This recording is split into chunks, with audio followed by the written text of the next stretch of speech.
Of No Doubt. I'm your host, Amy Cassandra Martinez, and we are joined by writer and director of No Doubt, Clarence Williams IV, and the stars of No Doubt, Tara K. Berg and Marquise Wood. Hi, guys.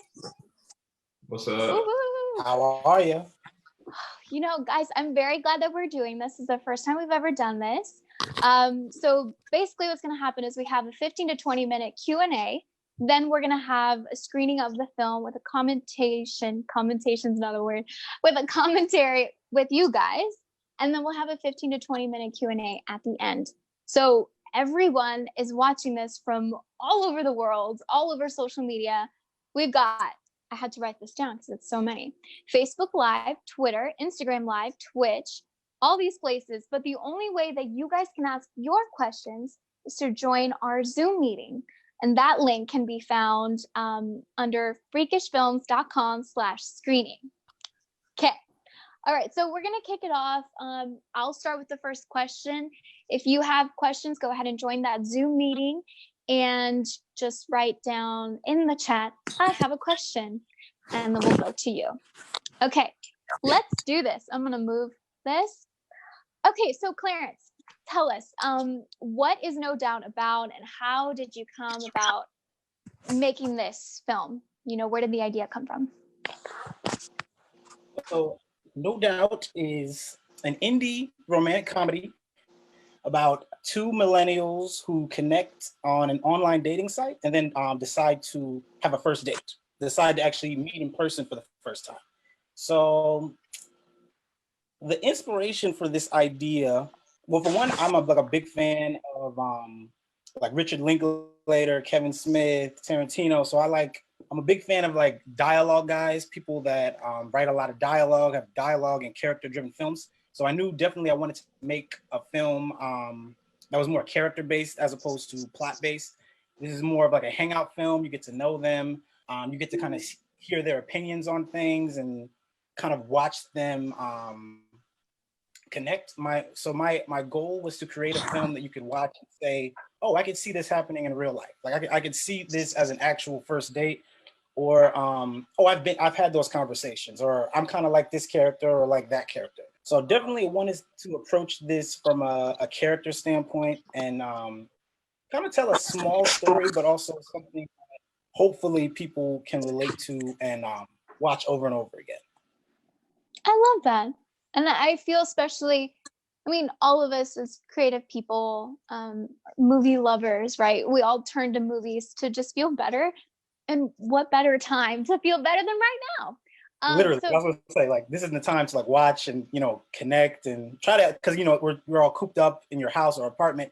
It's nice to at least escape and watch a work of fiction that speaks to you. Yeah. Yes. Now, Tara and Marquise, what was it like for you guys seeing the script for the first time? What was it about your characters that you were like, yeah, I need to do this. I want to do this. Whoever wants to go first. Tara? Yeah. When I read it, just like Clarence said, like it's a very character-driven piece versus like plot, which I think always draws me in more. And also like a lot of the topics that were just talked about through these characters were things that were like my childhood memories and just topics that I knew about. And every time I read that, I was like, oh, I know this. Like, oh, there's that opinion of like, you know, different people's opinions. And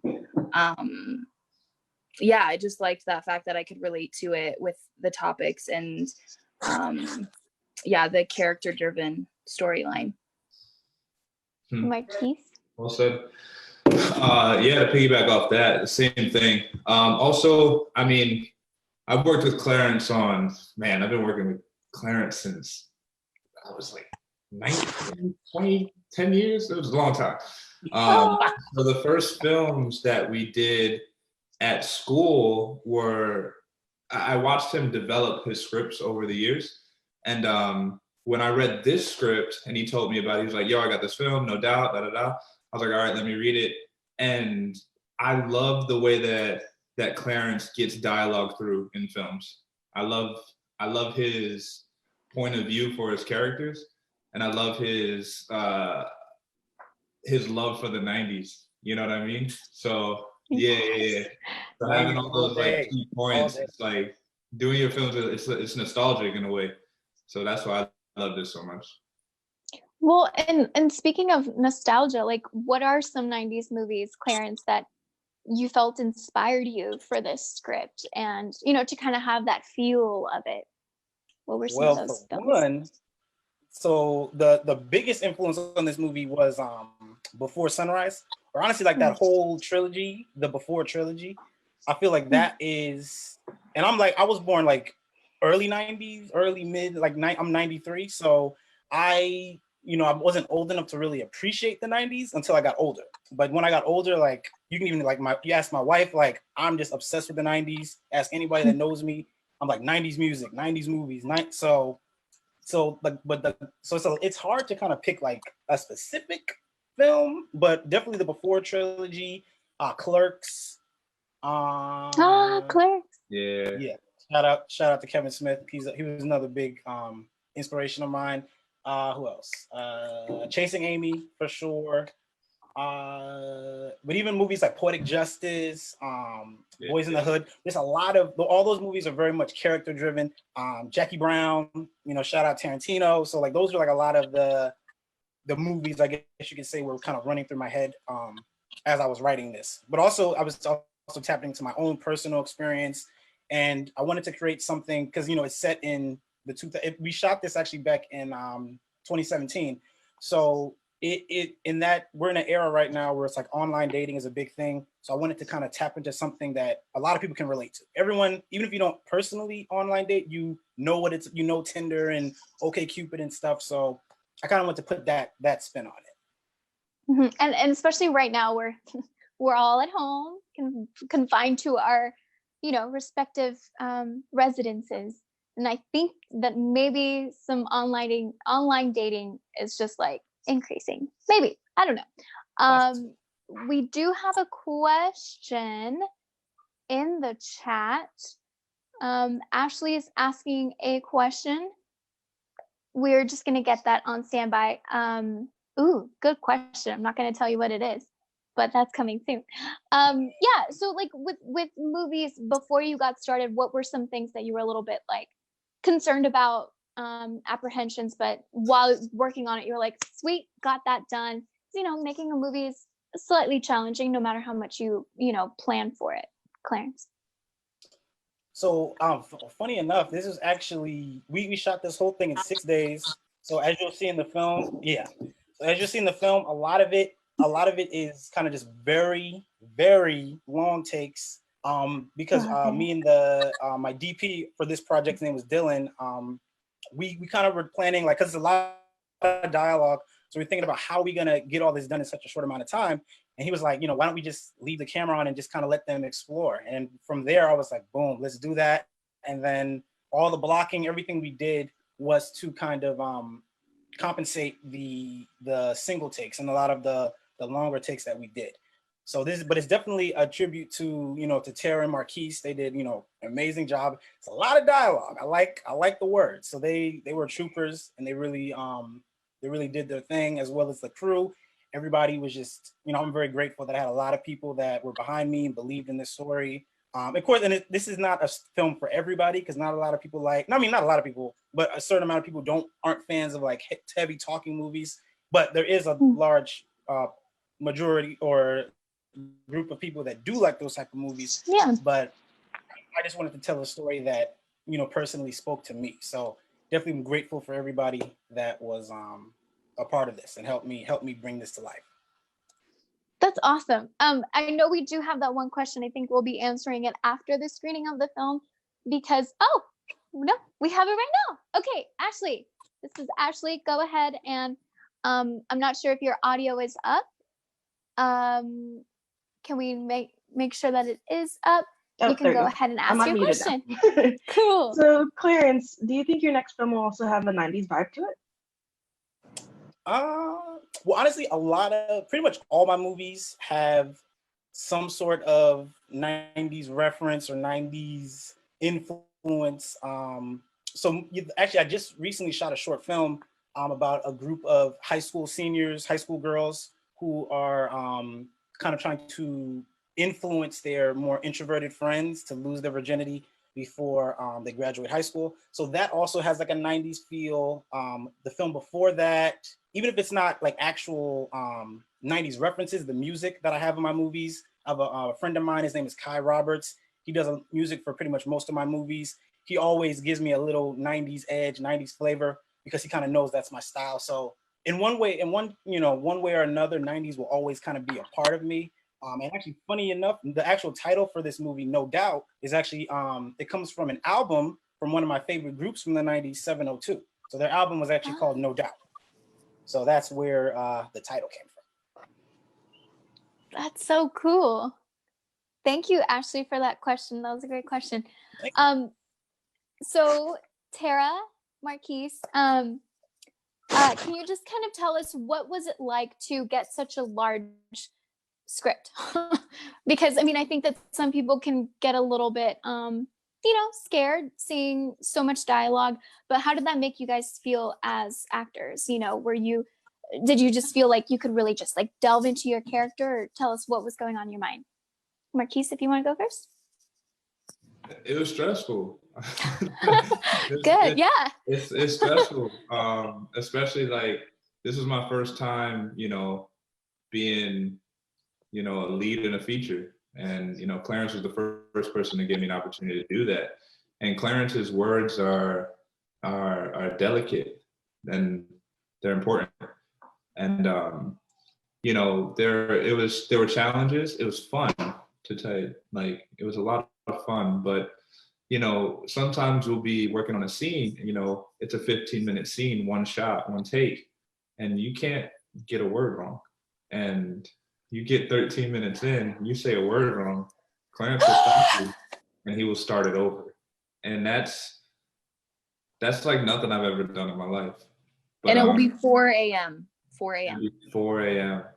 Like 6 monsters in, to the point where your brain my brain at least would just stop, like, because that's the negative of it. The positive is like, when you finish a scene and you get it done and you look back at it, you're just like, yo, like, okay. Because he also believed in us as actors. He was like, I'm not going to accept anything less because I know that you guys can do it. So, it's there's pros and cons to the whole thing. But yeah, that's my take on it. Fun, but exhausting. Yeah. I mean, and I feel like it challenges you as actors. And like you said, I mean, at the end of the day, like you look back on it and you're like, I did that. That's really cool. Tara, how did you feel? And how do you think you've grown since?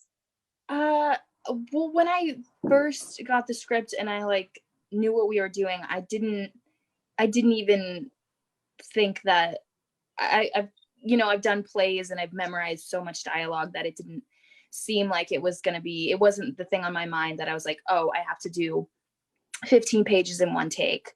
It wasn't until it got to like 3 a.m. and you were running on like 1 hour of sleep and you were like, oh, I said and instead of the, and it messed up the whole scene. But it was nice to have that much dialogue and that much story in the words that you could use so much of your own life. And just having that much dialogue to tell each character's story is not as what's the word I'm looking for?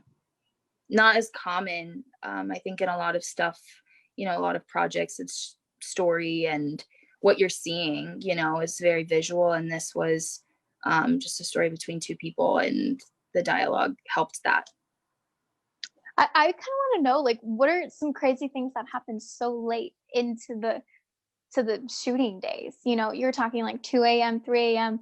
What are some stories that you guys can tell us that happened that we obviously couldn't see or won't be able to see on screen? Whoever wants to answer that. I don't. Nothing was crazy. Like, wasn't like, oh my god, like that happened. But it was just like, you're like not knowing what's happening. It's 3 a.m. and you're like, just starting to lose your mind. But that's sometimes the beauty of like filming and having your mind lost, is that you're so present in the scene, and like just things come out that you're not expecting and you're not thinking so much about it. I don't Yeah, know. you have to be super present in order to do that. It does help. Yeah. But yeah, 6 days. Well, how many pages was it, Clarence? It was 73. 73 pages of What? dialogue. Yes, Monologue. all dialogue. Monologues. Monologue. Yeah, monologue. Yeah, I got some monologues too. Right. I was gonna say, I don't think there was nothing like really, really crazy happened. It was more so just kind of weird because we shot it all at night, so it is consecutive night shoots. So again, that in a sense kind of took a toll because like everyone's exhausted, but we're trying to get this done. But one funny thing I can remember is so our DP, I remember we were doing like one of the long takes, and we finished, and he literally just sat the camera down and just fell on the couch and took a nap. And then like when it was time to shoot again, we just tap him. He would just like get up, like kind of like a zombie, get the camera ready again, and just start. So I just like stuff like that. I remember. I thought that was funny because he literally just crashed, like woke back up, okay, shot and cut, go back to sleep. So I think that was something that I always remembered. I mean, that's a great story. We do have another question from someone over here on Zoom. Hi, Sam. You have a question? His audio's coming to us soon. Hold on. Wait a sec. Love your beanie. Okay. Oh, thank you. Yeah, this is just because I have uncontrollable hair right now. Hi. Relatable. Yeah, I guess you guys were kind of going around the question that I was going to ask, but I guess I was just going to ask all three of you what would you say was probably like the biggest challenge that you faced while filming this movie? Like, I know you were saying there was like 73 pages of mostly monologues, and late night shoots, but like was there like a specific scene or like a day that was just super challenging for you? Yeah, I think mine was like it's that Johnny Bravo monologue. That night at 3 a.m. It was like 3 a.m., 4 a.m. It all came down to me. It was like the game-winning field goal, man. And like, I didn't have any shoes, cleats. I hadn't eaten. Like, but that day, it was like we were racing against the sun, and we had to get it done. And I guess I had too many energy drinks to try to stay awake, and I would get maybe a quarter of a way through the monologue and just fuck it up. I remember Tara was on the couch at one point as I was doing the monologue, and she had heard it so many times that she started mouthing the words. Like, and I would just take cues off of her. That wasn't just one of the hardest days of this film. I think that was one of the hardest days of my life. Like I'll never forget that night. I think that was like the second to last day, because I think that was like the hardest day. Yeah. Because we shot chronologically, so everything was. Thank you. I love you. Aww. That's my wife. She brought me a Corona. Hey. Perfect timing. So that was like the second or third day. Is that what you said? It was close. It was that I believe that one was close to the end. Okay. Yeah. For me, I guess overall the challenge of this was just kind of just getting it was basically the timeline, trying to get everything done because we did a lot in 6 days. So I wouldn't recommend doing that because it was fun, of course, but it was very, like Marquis said, it was very stressful because like because you want to have fun, you want to crack jokes, but at the end of the day, it's like, okay, we gotta get this done because only got 6 days. But on the reverse of that, though, we did have a day. I can't remember if it was I forgot which day it was, like maybe the 4th day or the 5th day, but we had a day where everything was just on point, and we had a lot to do. We had, I think it was 20 pages that day, and we knocked it out. We finished like early, and I just remember it was like, I don't know, I felt like LeBron or something, because we were just like, ooh, like victory. We like were working hard. Everyone just was just in sync.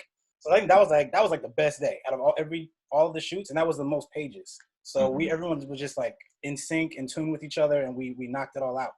Yeah. That's awesome. We have another question from Ashley. We'll be going to her shortly. Hi guys, me again. My question was there any difficulty, or how did you guys build a chemistry between all of you, even with Clarence? Was it, really seamless for you guys to really work with him, or at first was it rough and then it became something that you guys were all comfortable with? How did the chemistry go between Clarence and you, but also between the characters? I didn't like any of them. Mm. Just kidding, obviously. Well, sorry, though. Honestly, I'm going first. I'm taking the initiative. Honestly, I think it comes back to like the script and those topics that we all can relate to. I think it really like brought us together, and like when we weren't filming, we were still like talking about the topics that were being argued between the characters, So I think that helps like get to know, like in such a short amount of time, to get to know each other and build that chemistry. Yeah, I've Now- known Clarence for Yeah. a while. I know Clarence. Clarence and I went to college together, so we had that rapport. I've worked with him around, so we had done that. And Tara,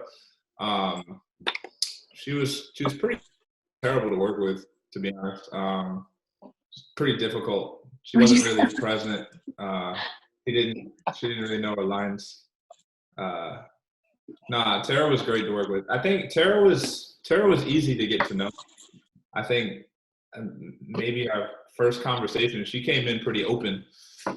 So her and I it was interesting because I feel like Tara and it was our first date.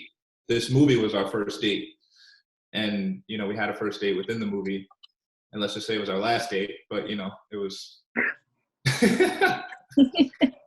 it was true from anonymous.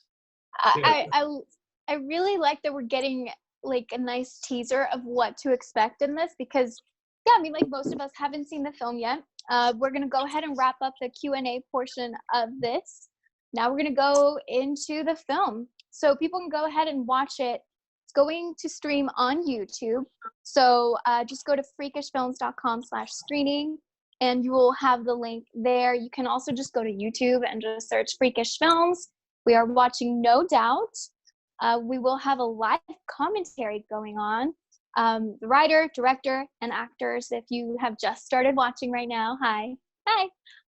So yeah, I'm just gonna keep talking just a little bit until we get the film going. Any last words from you guys? Hold on. I don't know. Wait, what? What's going on? We have one more question, guys. Hey, this is live. Did I forget to mention that? It's live. So we're going to toss it to one more person that has a question.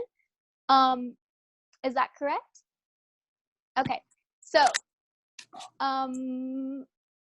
I will be saying it, I believe. Yes. Okay. This is not coming from me, but this is from someone in our chat, Roy. Okay. I know as an independent filmmaker that it's extremely difficult to balance staying on budget without compromising creative integrity. What was one of the more creative money-saving solutions that came about throughout your process of making this project? So, whoever wants to answer this one, Clarence, you want to start it? Yeah, actually, that I can answer that completely. So for one, we shot this at my actual apartment. So that way you don't, to save money on actually renting out a location. I was actually shot at my apartment. In the movie, not to give too many spoilers away, you'll see they have a conversation about damaged property. That was real because my wife and I, we had a puppy husky who actually destroyed some portions of our apartment, and I just wrote that into the script. So everything you see and hear was, yeah, so not to give too much away, but so that's an example of using what I had instead of kind of changing things or altering things. I just literally used what I had to make it work for us. I love that. That was a great question too, because I feel like a lot of people sometimes let those obstacles get to them, and then it's like, oh shoot, well now we can't do it, or well that just cost us like $1,000. But the fact that you were able to write that into the script is great. I mean, is there any other advice you have for filmmakers that are trying to, make projects out there that are kind of limited, especially right now when we're kind of just confined to small spaces? Well, I say definitely, a lot of people, you have your dream projects, your, $50 million movies you want to write, but I always am an advocate of writing, what you have. So that way you have a better chance of actually getting it made, seeing it through. So that's why, like, for No Doubt, I was thinking I could do something with a small cast, something has to do with dates and romance. I have experience, of course, going on dates and things like that. So I can use different things that I have. And, both characters, as you'll see, they're fans of the 90s. That's me. I'm a fan of the 90s. So kind of just writing what you know, not to sound cliche, but it really does help to write something that you're passionate about and something that you can make. So always remember, try to write what is feasible. Yeah, I mean, I feel like if you have that experience, it feels more natural, so the conversations, like Tara, like you and Marquis said, they feel organic. They feel like you can continue that conversation off screen. And yeah, do you guys have any more words of anything that you would like to share with people before we all watch the film? How about, let's do it. Give us something. Come on. Give us a little something. Clarence. We hope you enjoy it. Okay. Enjoy. Tara? Yeah. Enjoy. I hope you enjoy it. We hope you like it because we're talking a lot about it. So, I want to make sure you enjoy what you're seeing. The lead up. I hope you watch the whole thing. Yeah, I know. I'm excited to watch this already. I know we have the direct link to watch it on YouTube, right here in our Zoom meeting. So you guys can go ahead and click on that. If you're watching it anywhere else, that link will also be provided. But of course, you can go to youtube.com and search for Freakish Films. We are watching No Doubt with a live commentary with the director, writer, and the stars of the film, making sure we are good to go. This is live. Want to point that out again. We are good to go. It has started. We are watching it now.